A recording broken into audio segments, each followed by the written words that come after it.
Yo, what is going on YouTube? It is your boy GZTV. We are back with another video, and we are here to cover the 2014 American superhero film based on the Marvel Comics character Captain America, produced by Marvel Studios and distributed by Walt Disney Studios Motion Pictures. We have Captain America, the Winter Soldier. We are back with the MCU and back in the world of Steve Rogers, played by Chris Evans. Again, sorry if videos aren't coming out as frequently anymore. Hopefully in the summer we can turn up. I mean, Captain America the Winter Soldier, one of my favorite MCU movies of all time. Like, literally one of my favorite MCU movies of all time. And yeah, I can say that for every movie, but I genuinely have memories of going to see this in the theaters as an 11-year-old kid. So this movie holds a place in my heart. You add Anthony Mackie, who has been in many films prior to this. You know, you had 8 Mile, Real Steel, Pain and Gain. He was even in that Vampire Hunter Slayer Abraham Lincoln film, whatever the fuck that was. And then you had the beautiful Scarlett Johansson, who at least to me really got famous from these films, really got famous with her involvement with the MCU. So it's awesome to see her kind of make her debut here. I guess she made her debut in the Avengers. Chronologically, she made her debut in the Winter Soldier. Now, she had some minor roles back in the late 90s, early 2000s. She had like some sketch gigs and all that stuff. But this is the role as Black Widow that everyone knows her for. Samuel L. Jackson makes his full debut as Nick Fury in the Captain America universe, and you even get Robert Redford as a pretty good sub-villain here. I mean, how could this movie go wrong? Obviously, we'll talk about all the other characters, further expand on that throughout the video. I'm excited to get into this, so without further ado, let's go. So just kind of getting into some premise stuff, like some generalities on what this movie is about. After the cataclysmic events in New York with his fellow Avengers, Steve Rogers, aka Captain America, played by Chris Evans, lives in the nation's capital as he tries to adjust to modern times. An attack on a S.H.I.E.L.D. colleague throws Rogers into a web of intrigue that places the whole world at risk. Obviously, that's the stakes for a Marvel movie. He's saving the world here. Joining forces with the Black Widow, played by Scarlett Johansson, and a new ally, the Falcon, Rogers struggles to expose an ever-widening conspiracy, but he and his team soon come up against an unexpected enemy.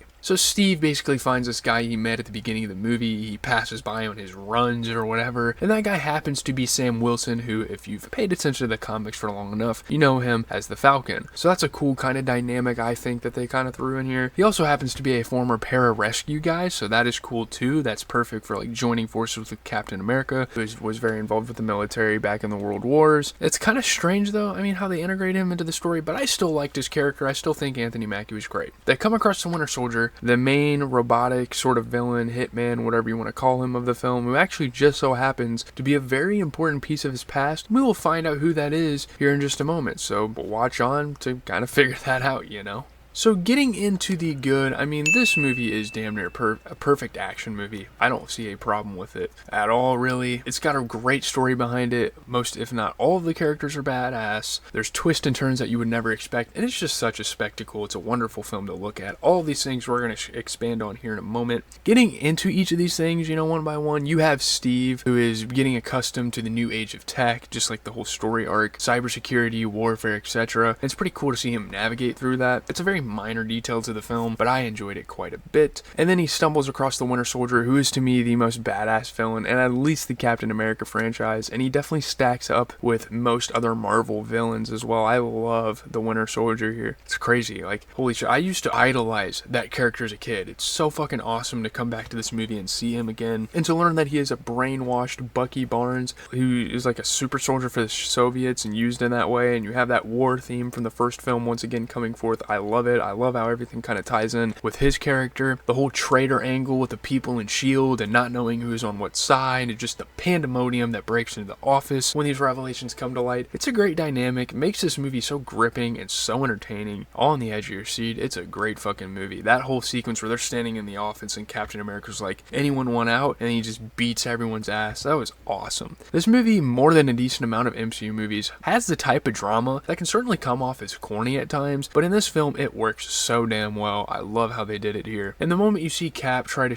share with Bucky, aka the Winter Soldier, at the end of their fight, when the Hellcarriers start firing at each other, and he's like trying to kind of consolidate with him, try to kind of like show some sympathy because it is Bucky Barnes, like his longtime friend, trying to save his life. Bucky then giving like a big F you and then changing his mind later and ends up saving Steve Rogers' life later on towards the end. That was very cool to me. I love how that kind of came full circle. It really helped helped culminate their friendship, and I'm not sure if he became involved in future films. I don't remember in the MCU, but they certainly hinted at that in the post-credit scene. Man, unlimited. Give me unlimited Winter Soldier involvement in the future films, because holy shit, he was fucking awesome in this movie. I also just love HYDRA looping back around and Dr. Zola coming back in the form of a supercomputer and really going on this extra villainous arc. I think that was awesome. That was one of the better parts of the film. You know, that scene where Cap and Widow discover the bunker with all the tech in it was one of my favorite moments in the entire movie. And speaking of Widow, you know, we can kind of get into her character as well, and others. She's a great character. She's almost like a Peggy Carter, but even more badass, and obviously doesn't quite take the extra step as a partner, but there's flirtatious stuff there. It's cute, you know. I love her relationship with Captain America. You know, I think watching her fight scenes was amazing. It was incredible, and overall for this film, just kind of talking about the action sequences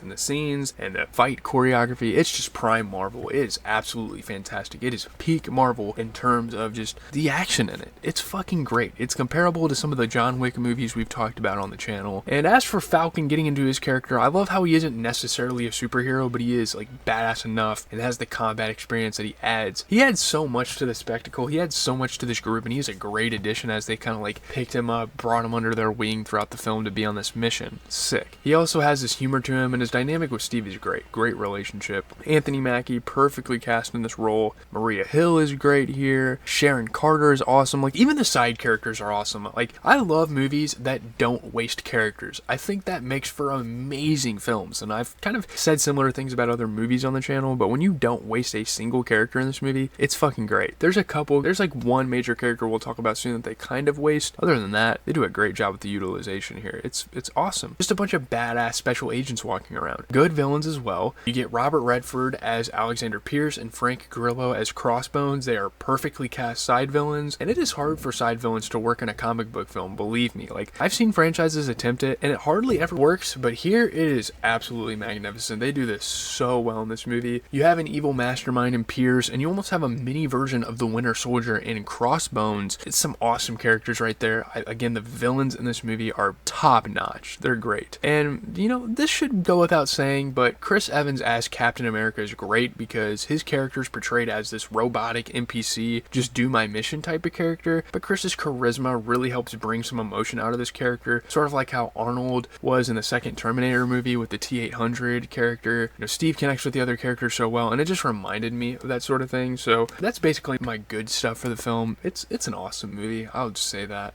Getting into the bad, I think the only bad thing in this movie, to me, is a pretty major character, which is sad because this kind of prevents the movie from being as high as I would want it to. But Nick Fury. This is nothing against Samuel L. Jackson. I think he plays the character as good as he could. He's obviously a legend. I just don't think this character added too much, and for a decent bit of the film, people thought he was dead from the Winter Soldier, which I suppose he technically was. But the story was literally designed to completely forget about his character for a good third of the film at least. He had a few cool action scenes with the car and like the auto driving. Yeah, that was awesome. But in the grand scheme of things, he didn't matter all that much to me. I don't know if I'm the only one who thinks that. Let me know down in the comments. Just let me know in the comments overall your thoughts on the movie as well. Also, the amount of times he used the term trust and had about a gazillion ways to say he can't trust anyone in this movie was pretty damn annoying. Like, dude, we fucking get it. You don't trust anyone. You are a secret SHIELD agent. Yeah, I'd think you would have trust issues with all of the threats you have to deal with, as one of them almost killed you in this movie. Like, whatever, man. I'm just not I was not a huge fan of how they had Samuel L. Jackson playing this character in this movie. He was kind of annoying. He was kind of just in the background, and for being literally one of the major captains of SHIELD, Robert Redford was more important to this film than this guy was. Like, that doesn't even really make sense, you know? So those are my thoughts on that. Getting into the okay, just some mixed elements. I mean, the movie just has some corny, campy Marvel stuff at times, but other than that, nothing but positives for this one. Besides some of the corny superhero, dramatic, kind of when I talk about like Green Goblin with like some of the things he'd say and like the villains and stuff, it's corny at times. Yeah, I mean, some of the patriotic angles are a bit blah, like we get it, but again, not a huge deal. Not something that negatively affected the movie, which is why it is in the okay, it is why it's a mixed element, and why it's not in the bad. So overall, just kind of getting into a review real quick. I feel like I kind of zoomed through this video, just tier list time. For as good as the first film was, this is quite expected this step up, I would say. I like the story better, the villains better, pretty much every character role by role is just better except for a kind of iffy Nick Fury, which honestly his inclusion in the final section of the film, the last film anyway, was kind of weird. And the action is a whole tier or two ahead of the original. I think that is one of the major things. And more than anything else, the action looks fucking awesome. This movie looks fucking awesome. I think the effects are absolutely on point for this one. It's hard to get better with a sequel, but using the amazing side villains to great effect and integrating one of the greatest villains in Marvel history with Bucky as the Winter Soldier, this movie can't go wrong. Again, I can't stop praising him enough, dude. Like, I can't praise him enough. The Winter Soldier is phenomenal. For as emotionless as he is, I think that's what makes him a great villain. I think the first one may have a better aesthetic and vibe to it, but this film is just well made.